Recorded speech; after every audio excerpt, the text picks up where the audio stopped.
मैं अनिल कुमार दीक्षित अपने video channel Dixit जी speaks के साथ एक बार पुनः आपके समक्ष उपस्थित हूँ। मेरा अपने सभी श्रोताओं को बहुत बहुत नमस्कार। उनका हमारे इस कार्यक्रम में स्वागत है, अभिनंदन है।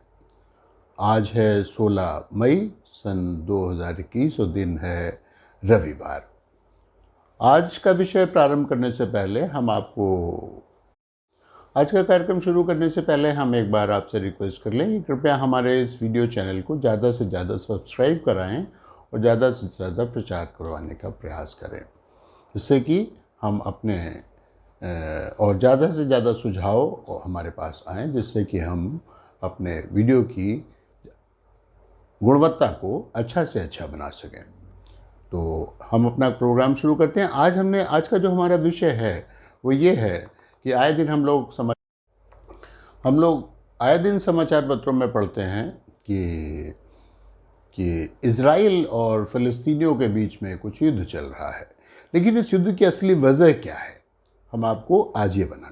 आज हम ये बताना चाहते हैं कि इज़राइल और फ़लस्तीनियों के बीच में जो महीनों से या सालों से, दशकों से युद्ध चल रहा है, उसकी ख़ास वजह क्या है। ये झगड़ा बहुत पुराना है, लगभग 10 दशक से भी ज़्यादा पुराना है। किसी समय मध्य पूर्व में एक स्थान है, वहाँ पर उस्मानिया सल्तनत का राज्य था। तो उसका फर्स्ट वर्ल्ड वार के समय उस सल्तनत का अंत हो चुका था और उस पूरे हिस्से के ऊपर ब्रिटेन की सेनाओं या ब्रिटेन के राज्यों का कब्जा हो गया था। इसके बीच में वहाँ पर क्या था, उस क्षेत्र में अरब रहते थे, यानी कि मुस्लिम्स रहते थे, और इसके अलावा कुछ वहाँ यहूदी भी रहते थे। ब्रिटेन के लोगों ने दुनिया भर के यहूदियों को ला करके उस वाले हिस्से में एकत्र करना शुरू कर दिया। धीरे धीरे करके वहाँ पर यहूदियों की काफ़ी बड़ी संख्या हो गई। अब वहाँ का एक जो मध्य में स्थित है शहर यरूशलेम, उसके पश्चिम हिस्से की तरफ पूरी तरफ से यहूदी हैं और पूर्वी हिस्से में जो अरबियंस हैं।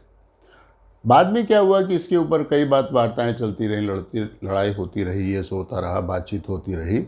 तो अब उसमें क्या है कि वो जो यरूशलेम जगह है, वहाँ पर एक अलास्का नाम की मस्जिद है, जो कि मुस्लिम्स के लिए मक्का और मदीना के बाद तीसरी सबसे ज़्यादा पवित्र स्थित है। इसी तरह से जो ईसाई लोग हैं, उनका भी कहना है कि उनके लिए भी यरूशलेम का बहुत महत्व है, क्योंकि कहते हैं कि इसी स्थान पर ईसा मसीह को क्रूस पर चढ़ाया गया था। इसके अलावा यहूदी इस बात का दावा करते हैं कि इस स्थान पर हमारे मंदिरों की दीवारें मिली हैं, इसलिए ये शहर पर हमारा भी कब्जा होना चाहिए। ये आपस में लड़ाई चल रही थी। इस तरह से क्या हुआ कि पूरे जो वेस्ट बैंक है और जो फ़लस्तीन गाज़ा पट्टी है, उसके एक तरफ अरब एकत्र हो गए और एक तरफ यहूदियों की पूरी बस्ती हो गई। यहूदियों की जो बस्ती थी उसके बीच में अरब्स भी थे, काफ़ी सारे थे। जब सेकेंड वर्ल्ड वार के समय जब ब्रिटेन इस समस्या को हल नहीं कर सका और वो खुद भी अपने काफ़ी आंतरिक झगड़ों में और दुनिया भर में उसका विरोध हो रहा था, तो उसने ये इस मामले से हाथ झाड़ लिया और उसने ये मामला, उस समय नया यूनाइटेड नेशंस बना था, उसको सौंप दिया। और एक ऐसी बात उठी कि इजरायलियों के लिए एक देश बनाया जाए अंतर्राष्ट्रीय स्तर पर। तो उन्होंने क्या किया कि उन्होंने इसको 2 हिस्सों में बांटा यूनाइटेड नेशंस ने, कि इस वाले हिस्से में यरूशलेम का जो पश्चिमी हिस्सा है उसकी तरफ जो है यहूदी रहेंगे और उसके पूर्व हिस्से की तरफ अरब रहेंगे। खासियत ये थी कि इस यरूशलेम का कुछ हिस्सा मिस्र के पास में था, कुछ हिस्सा अरब यानी जॉर्डन के पास में था और कुछ हिस्सा यहूदियों के कब्जे में था। यहूदियों ने क्या किया कि इसको अपना देश इज़राइल नाम से घोषित कर दिया। लेकिन यूनाइटेड नेशंस की जो निर्णय था उसको इज़राइल ने तो मान लिया, लेकिन अरबों ने इसको नहीं माना। उन्होंने कहा कि नहीं, ये शहर हमारा है और ये हमारी भविष्य की राजधानी है। ये उस पूरे हिस्से को किसी समय फ़लस्तीन कहा जाता था। और इसके बाद ये झगड़ा चलता रहा। धीरे धीरे करके इजराइल शक्ति संपन्न होता गया और इनके बीच में आपस की लड़ाई हुई और सन 68 में एक बड़ा युद्ध इन लोगों ने आपस में लड़ा और उस युद्ध के समय इजराइल ने ज़्यादातर हिस्सों पे वेस्ट बैंक के और फ़लस्तीन की जो गाज़ा पट्टी वाला हिस्सा था, वेस्ट बैंक के पूरे हिस्से के ऊपर कब्जा कर लिया। अब उसके बाद जब इजराइलियों ने अपने देश को, कंट्री को डिक्लेयर कर दिया अपना कंट्री, लेकिन अरब तो इधर हो गए। जो अरब में जो लड़ाई लड़ने वाले लोग हैं वो कहलाते हैं हमास। और उनको अस्त्र शस्त्र कहाँ मिलते हैं? ये कहा जाता है कि ये अस्त्र शस्त्र इनको शायद ईरान के मार्फत मिलते हैं। और अमेरिका एक ऐसा देश है जो ये कहता है कि इस पूरे क्षेत्र के ऊपर इजराइल का कब्जा है, जबकि अरब या मिस्र या ईरान, ये जो अरेबियन कंट्री हैं, इस बात को नहीं मानते हैं।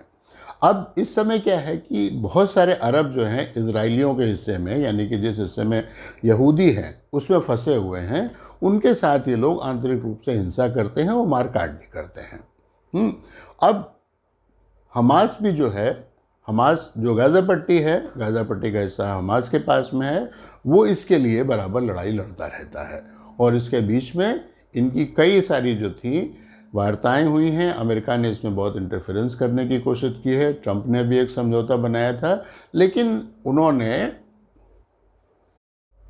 इजराइल सैन्य शक्ति के रूप में ज़्यादा मजबूत है, लेकिन जो हमास है वो भी कुछ कम मजबूत नहीं है। वो काफ़ी दिनों से लड़ाई लड़ रहा है और उनका ये कहना है कि हम अपने देश के लिए अपने खून के अंतिम कतरे तक लड़ाई लड़ते रहेंगे। सिर्फ एक अमेरिका कंट्री है कि जो कि इनके ऊपर इसका कब्ज़ा मानता है और इसको मानता है। इसके अलावा किसी ने भी इस देश को अभी पूर्ण रूप से मान्यता नहीं दी है। इजराइल में किसी भी देश का कोई भी दूतावास नहीं है, क्योंकि वहाँ पर सारी हमेशा लड़ाई चलती रहती है। वैसे तो इजराइल वाले हिस्से में काफ़ी शांति है, लेकिन और इजराइल जो है अक्सर हवाई हमले करता है और हमास के पास जो है रॉकेट और मिसाइलें हैं जिनसे वो अक्सर हमला करता है। अब ये लड़ाई कब युद्ध का अंत होगा, कब शांति हासिल होगी, इसका जवाब तो फिलहाल किसी के पास नहीं है। ईरान हमास को हमेशा सपोर्ट करता है कहते हैं, और इसीलिए अमेरिका भी ईरान से कुछ विरोध मानता है कि ईरान इसको अस्त्र शस्त्र सप्लाई करता है हमास को, जिस वजह से तो। लेकिन पिछले दिनों से इन दोनों यहूदियों और अरबों के बीच में युद्ध हो रहा है, या जो वहाँ पर हिंसा हो रही है उसमें अभी तक 400 से 500 या इससे भी ज़्यादा लोग मारे जा चुके हैं। वैसे ये कहता है, इजराइल बराबर कहता है कि हम उनकी किसी भी नागरिकों वाली बस्तियों के ऊपर नहीं निशाना बना रहे हैं, लेकिन उसका ये कहना सरासर गलत है, क्योंकि लोग मारे जा रहे हैं। और इस हिंसा का क्या हल होगा ये तो भविष्य के गर्भ में है, हम आज से कुछ भी नहीं कह सकते हैं।